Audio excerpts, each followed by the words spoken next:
Paz, irmãos, tudo bem? A gente sabe que para a nossa vida como servo de Deus é fundamental ter um relacionamento com o Espírito Santo. Mas aí eu tenho uma pergunta para você. Jesus, sendo Deus, será que ele também precisava do Espírito Santo? Será que ele também tinha um relacionamento com o Espírito Santo? É isso que a gente vai ver nesse vídeo de hoje.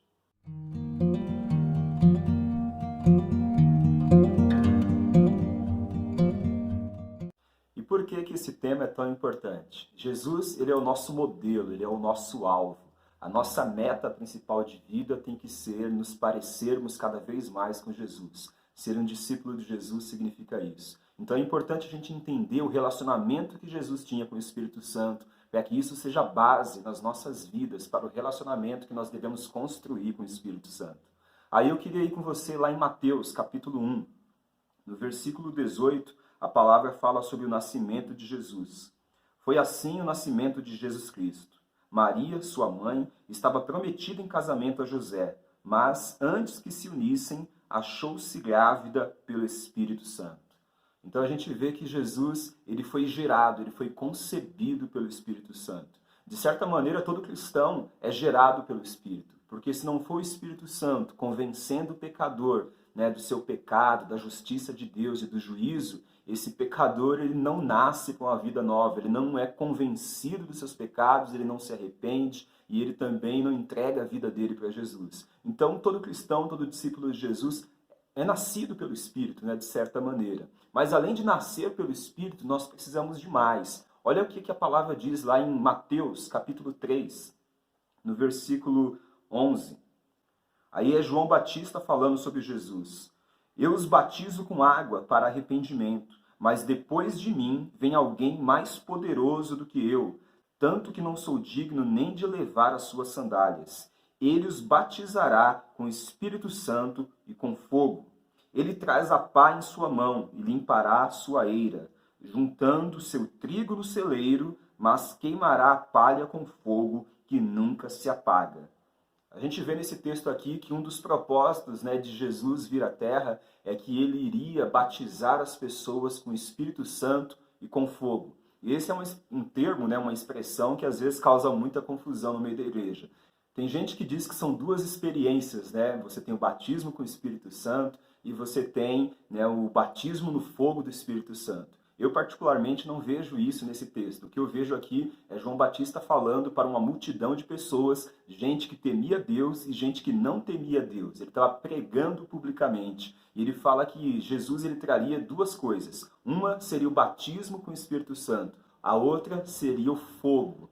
Então, se a gente ler o versículo seguinte, João Batista fala que Jesus ele ia juntar aqueles que são dele num celeiro. E o trigo vai ser juntado no celeiro, mas a palha vai ser queimada com fogo. Então eu vejo esse paralelo entre esses dois versículos. Jesus ele vai derramar do Espírito dele sobre aqueles que são deles e sobre aqueles que não são, sobre aqueles que não entregam suas vidas para Jesus, haverá fogo. E esse fogo aí ele não representa o poder do Espírito, ele representa condenação. Nesse mesmo capítulo, em Mateus 3, a gente vê Jesus ele tendo uma experiência pessoal com o Espírito Santo. Jesus ele foi batizado nas águas por João Batista. E aí você conhece a história. Lá no versículo 16, assim que Jesus foi batizado, saiu da água. Naquele momento, os céus se abriram e ele viu o Espírito de Deus descendo como pomba e pousando sobre ele. Então a gente vê que Jesus ele seria aquele que iria batizar com o Espírito, mas ele mesmo, no seu batismo, depois que ele saiu da água, o Espírito Santo veio sobre a vida dele. Isso é interessante, porque às vezes a gente tem orado, Nós temos esse costume agora, a gente batiza a pessoa na água e logo que a pessoa sai da água, nós impomos as mãos e oramos para que a pessoa seja cheia do Espírito Santo. Isso a gente não vê acontecendo em praticamente nenhuma igreja, Batismo na água junto com o batismo no Espírito Santo. Embora tenha sido isso que aconteceu com Jesus. Jesus foi batizado na água por João Batista e depois, logo na sequência, ele foi cheio do Espírito Santo. E a gente vê também que isso acontece lá em Atos, capítulo 19, quando Paulo está lá em Éfeso, ele batiza 12 discípulos que só conheciam o batismo de João Batista, e logo que esses discípulos saem da água, foram batizados em nome de Jesus, aí Paulo impõe as mãos sobre eles, eles também recebem o Espírito Santo. Então a gente vê aqui um padrão, né, na Bíblia e algo que às vezes causa estranheza no meio da igreja, mas que é algo extremamente bíblico. Batizar na água e já orar para que haja batismo no Espírito Santo. Além disso, a gente vê que Jesus foi gerado no Espírito, Jesus foi batizado no Espírito, Jesus é aquele que batiza no Espírito. A gente vê que também Jesus andava no poder do Espírito. Vai comigo lá em Lucas. Jesus, cheio do Espírito Santo, voltou do Jordão e foi levado pelo Espírito ao deserto, onde durante 40 dias foi tentado pelo diabo. Não comeu nada durante esses dias e ao fim deles teve fome.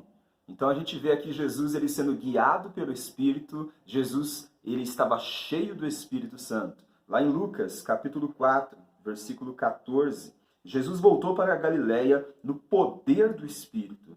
E por toda aquela região se espalhou sua fama, ensinava nas sinagogas e todos o elogiavam. Então a gente vê que Jesus ele andava no poder do Espírito Santo. As coisas que Jesus fazia, ele não fazia porque ele era Deus, ele fazia porque ele era um homem cheio do Espírito Santo. Ele não usava autoridade, lá em Filipenses capítulo 2, fala que Jesus ele veio como um homem, ele não usou a autoridade que ele tinha como Deus, mas ele, como homem, cheio do Espírito Santo, ele fez tudo aquilo que ele fez, para deixar para nós, para cada um de nós, discípulos dele, exemplo. Aí eu quero ler com você agora, Lucas capítulo 10, versículo 21. Naquela hora, Jesus exultou no Espírito Santo, disse: Eu te louvo, Pai, Senhor dos céus e da terra, porque escondeste essas coisas dos sábios e cultos e as revelaste aos pequeninos. Sim, Pai, pois foi assim do seu agrado. Nesse momento aqui, Jesus ele estava recebendo os discípulos que saíram para evangelizar em várias aldeias. E os discípulos voltaram impactados, porque os demônios se sujeitavam à autoridade deles, no nome de Jesus. E aí Jesus começa a falar para eles, cara, isso é muito bom, mas vocês têm que se alegrar, porque o nome de vocês está escrito no livro da vida, né? Isso é o principal. E aí Jesus, a palavra diz nesse momento que ele exultou no Espírito, quer dizer, Jesus se alegrou no Espírito. Jesus, ele foi, sabe, cheio ali de uma alegria do Espírito Santo. Então a gente vê a manifestação de Jesus, né, do Espírito Santo na vida de Jesus, do começo da vida de Jesus até o final da vida dele. Lá em Romanos também, no capítulo 8, fala que Jesus ele foi ressuscitado pelo poder do Espírito Santo. Então Jesus, desde o seu nascimento, no seu batismo, sendo cheio do Espírito Santo, sendo aquele que envia os discípulos com autoridade para fazer as mesmas coisas, Jesus também morreu e foi ressuscitado pelo poder do Espírito. A vida de Jesus foi completamente marcada, do começo ao fim, por um relacionamento com o Espírito Santo. Que isso então sirva de exemplo, de modelo para as nossas vidas também. Não tenta fazer nada na força do teu braço, não tenta, sabe, ganhar almas pela tua capacidade de falar, pelo teu conhecimento teológico, não tenta expulsar demônios porque você é bravo, porque você fala alto. Não, tudo na nossa vida, como discípulo de Jesus, tem que ser guiado e direcionado pelo poder do Espírito Santo. Assim você vai conseguir ser um discípulo de Jesus, assim você vai glorificar a Deus como Jesus glorificou, tá bom? Então espero que você tenha gostado desse vídeo, se esse vídeo te abençoou, se esse vídeo te motivou a buscar um relacionamento melhor com o Espírito Santo. Então que você possa se inscrever aí no nosso canal, se você ainda não é inscrito, curtir esse vídeo, compartilhar e na nossa página do Facebook também, que você possa curtir a nossa página e nos ajudar a divulgar essa mensagem. Fica com Deus e seja um discípulo de Jesus.